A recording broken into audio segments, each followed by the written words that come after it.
નમસ્કાર વિદ્યાર્થી મિત્રો આજે આપણે આ વિડીયોની અંદર ધોરણ 8 વિષય પ્રોજેક્ટ પ્રવૃત્તિ બુક પ્રોજેક્ટ પ્રવૃત્તિ નંબર 24 અંગદાન મહાદાનની વાત કરવાના છીએ।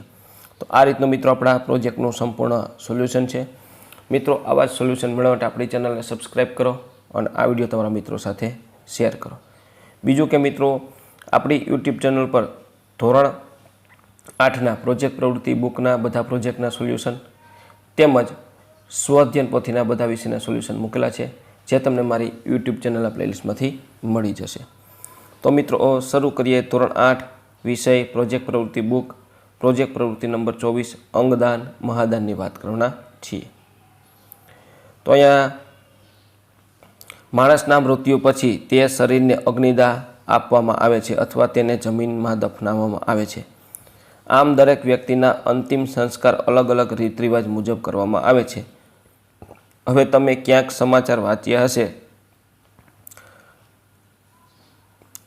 અથવા ટીવીમાં જોયું પણ હશે કે વ્યક્તિના મૃત્યુ પછી તેમના અંગોનું દાન કરવામાં આવે છે। મૃત્યુના થોડા સમયમાં કરેલ અંગદાન અન્ય વ્યક્તિને નવી જિંદગી આપે છે। તમારા કુટુંબ ફળિયા કે ગામમાં કોઈ વ્યક્તિના મૃત્યુ બાદ તેમના અંગોનું દાન કરવામાં આવેલ છે? માહિતી મેળવો અને નજીકના દવાખાનામાં જઈ અંગદાન કરવાની પ્રક્રિયા કઈ છે તે જાણો અને નોંધો અને અન્યને માહિતી આપો। તો અહીંયા મિત્રો જોઈએ આપણે અંગદાનની ઈચ્છા ધરાવનાર વ્યક્તિ પોતાના ઘરના સભ્યોને અગાઉથી જાણ કરવી જોઈએ।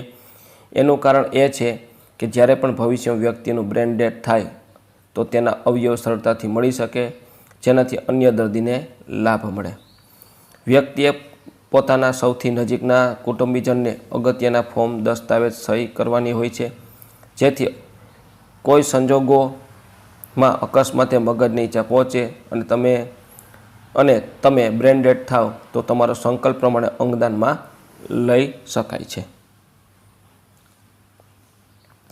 તબીબી વિજ્ઞાન ક્ષેત્ર ખૂબ આગળ વધ્યું હોવા છતાં હજી કૃત્રિમ માનવ અંગો બનાવી શક્યું નથી। કોઈ પણ અંગ મેળવનાર દર્દી માટે પ્રત્યારોપણનો અર્થ નવી જિંદગી છે, જેમાં એવા દર્દીઓ જેનો હૃદય, લીવર, કિડની જેવા અતિ આવશ્યક અંગો બગડી ગયા હોય તે અંગોના પ્રત્યારોપણથી તે દર્દી સામાન્ય જીવન જીવી શકે છે।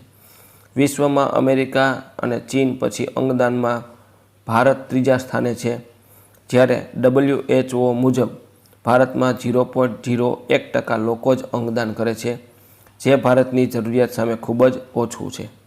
લોકોમાં જાગૃતિનો અભાવ, ડર, અંધશ્રદ્ધા અને નિરક્ષરતાને કારણે પશ્ચિમી દેશો કરતાં ભારતમાં અંગદાનનું પ્રમાણ ખૂબ ઓછું છે।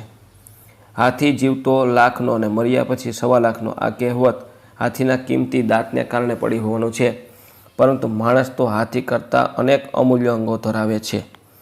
જો માણસ ધારે તો પોતાના મૃત શરીરના રહેલા અંગોના દાનથી એક સાથે 7 વ્યક્તિઓની બુઝાઈ રહેલા દીપકને ઝગમગતો કરી શકે છે।